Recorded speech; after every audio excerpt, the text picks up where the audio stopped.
Conócete a ti mismo. Es un consejo o un dicho que viene de la filosofía de la antigüedad griega. Cuando lo oímos, pensamos en la necesidad de hacer introspección, en aplicar sobre nosotros mismos una mirada psicológica. En eso pensaban los griegos cuando lo decían. Pues nos lo va a contar enseguida Maite Larrauri. ¿Qué tal? Bienvenida al programa. Hola Marta. ¿Qué significaba este consejo que tenemos aquí en la actualidad? Pues, en la antigüedad. No significaba lo que significa en la actualidad. Nos lo temíamos, sí. Sí, porque pasan estas cosas, ¿no? Que las frases pasan por el tiempo y al final las oyes con una determinada música, ¿no? Yo creo que hoy en día cuando tú oyes "conócete a ti mismo", "esta persona no se conoce a sí misma", etcétera, es efectivamente una especie de... O sea, lo que le estás diciendo es que necesita tener una mirada psicológica sobre sí misma. La interpretamos en un sentido psicológico. Y no es eso, porque la psicología, si nos fijamos bien, es algo que tiene que ver con nuestro pasado. Es decir, la psicología de una persona es algo que tiene que ver con su familia, sus estudios, los amigos que tuvo, la biografía que ha tenido, etcétera, y eso es lo que constituye, digamos, lo que va a intentar explicar el carácter de una persona. Por tanto, la psicología mira el pasado de una persona. El psicoanálisis, por ejemplo, claramente aún más si cabe, ¿no? Del triángulo familiar, padre, madre, hijos, de donde se derivan parte de nuestros traumas, etcétera, etcétera. Sin embargo, la frase de los griegos, porque esta es una frase de la antigüedad clásica, estaba apuntando al futuro. Es decir, que no era conócete, es decir, rebusca, ¿no?, en tu pasado y rebusca en tu mente dónde están las claves de por qué eres como eres, sino examínate y examina las cosas que haces para hacerlo mejor. De cara al futuro. Por lo tanto, es una mirada al futuro. ¿Y ellos lo aplicaban eso? Ellos lo aplicaban, vamos a ver, esa frase estaba en el frontispicio del templo de Apolo en Delfos, perdón.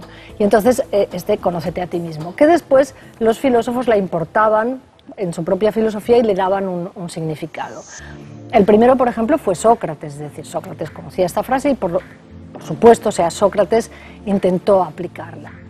Y se puede descubrir que es como lo estoy indicando, porque, por ejemplo, en la Apología de Sócrates, que es el escrito que hizo Platón recordando cómo había sido la defensa de Sócrates ante las acusaciones de las que fue objeto, Sócrates dice, es que yo no puedo arrepentirme ni rectificar sobre lo que ustedes me están condenando, porque lo que yo estoy haciendo es lo que yo seguiré haciendo.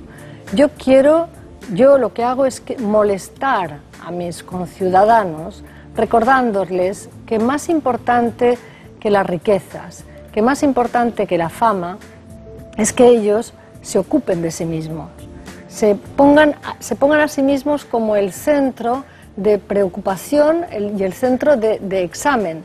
Y esto que yo hago es lo que yo querría que hicieran conmigo y que hicieran con mis hijos, por tanto yo no voy a cambiar de forma de ser. ¿De qué se diferencia una persona que se conoce a sí misma de otra que no?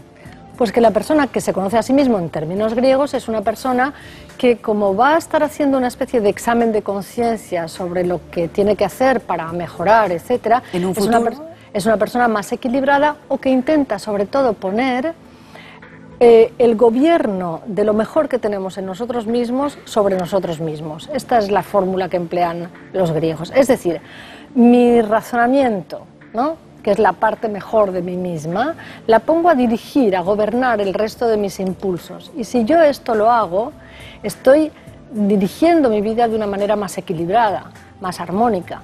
Y si soy una persona más equilibrada y más armónica, me conozco a mí misma en este sentido, en el sentido de que no soy una persona que hago las cosas porque sí. Soy una persona que analizo las cosas que hago.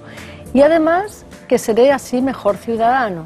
Es lo que piensan también los griegos. Con esa concepción que tenían de la polis, ¿no?, los griegos. Sí. ¿Y eso vale para todo el mundo? ¿Es un consejo válido para todo el mundo? Yo creo que vale para todo el mundo, a condición de que pensemos que la filosofía vale para todo el mundo, pero eso es lo que yo defiendo.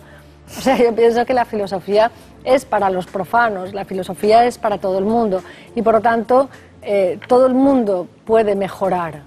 Y no importa el pasado que hayas tenido, no importa que hayas tenido un triángulo familiar más o menos bueno, malo, regular, etcétera, no te empeñes en la psicología de lo que ya has sido, empeñate en ser una persona más equilibrada, en preguntarte por tus acciones, en poner el razonamiento en el puesto de mando, y de esa manera, decían los griegos, no solamente te gobernarás en la vida privada, sino que también sabrás ser gobernante en la vida pública.